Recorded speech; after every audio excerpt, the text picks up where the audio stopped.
Friends, welcome to Nila's kitchen. நம்ம இன்றைக்கி என்ன பார்க்க போகிறோம்னா தக்காளி சட்னி எப்படி அரைக்கலான்னு பார்க்கலாங்க. அதுக்கு நான் ஆயில் வந்து ஒரு 1.5 டேபிள் ஸ்பூன் அளவு ஊற்றிருக்கேன்.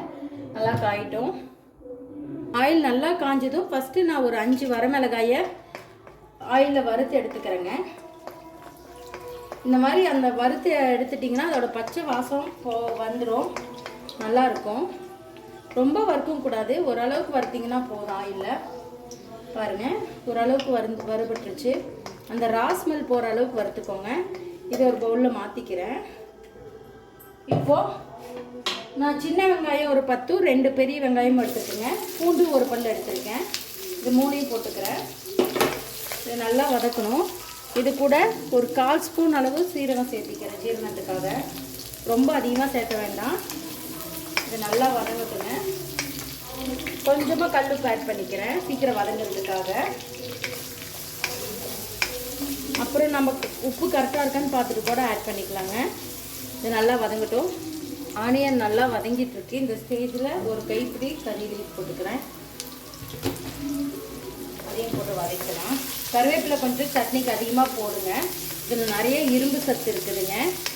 நம்ம குழம்புல இந்த மாதிரி முழுசாக போடும்போது பொறுக்கி வச்சுடுவாங்க. இந்த மாதிரி அரைச்சி கொடுத்துட்டா கண்டிப்பாக சாப்பிட்ருவாங்க. இது நல்லா வதங்கிருச்சு. இப்போ ஒரு 3 பெரிய தக்காளியாக நாட்டு தக்காளி எடுத்து கட் பண்ணி எடுத்துருக்கேன், போட்டுக்கிறேன். இதை நல்லா கொலைய வதங்கட்டுங்க. கொஞ்சமாக தேங்காய் எடுத்துக்கோங்க.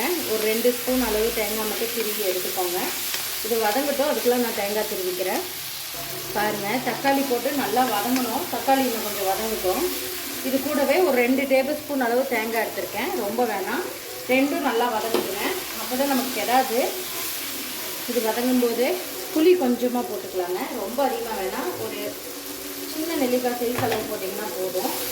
அதையும் போட்டு இது போட்டு நல்லா வதக்கிக்கோங்க. வதங்கட்டும். பாருங்கள், இந்த அளவுக்கு நல்லா வதங்கணும்.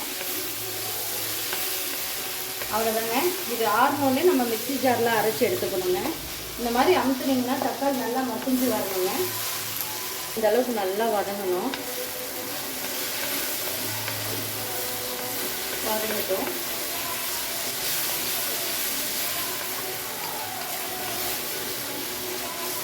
இது நல்லா ஆறுனோடனே மிக்ஸி ஜாரில் போட்டு அரைச்சி எடுத்துக்கலாங்க. அவ்வளோதான் சூப்பரான ஒரு தக்காளி சட்னி ரெடி ஆயிடுச்சு. கண்டிப்பாக நீங்களும் இந்த மாதிரி ட்ரை பண்ணி பாருங்கள். ட்ரை பண்ணி பார்த்து கமெண்ட் பண்ணுங்கள். இந்த வீடியோ பிடிச்சிருந்தா லைக் பண்ணுங்கள், ஷேர் பண்ணுங்கள், மறக்காமல் சப்ஸ்கிரைப் பண்ணுங்கள். என்னோடய இன்ஸ்டாகிராம் பேஜையும் ஃபேஸ்புக் பேஜையும் ஃபாலோ பண்ணிக்கோங்க. தேங்க்யூ ஸோ மச் ஃபார் வாட்சிங். பாய்.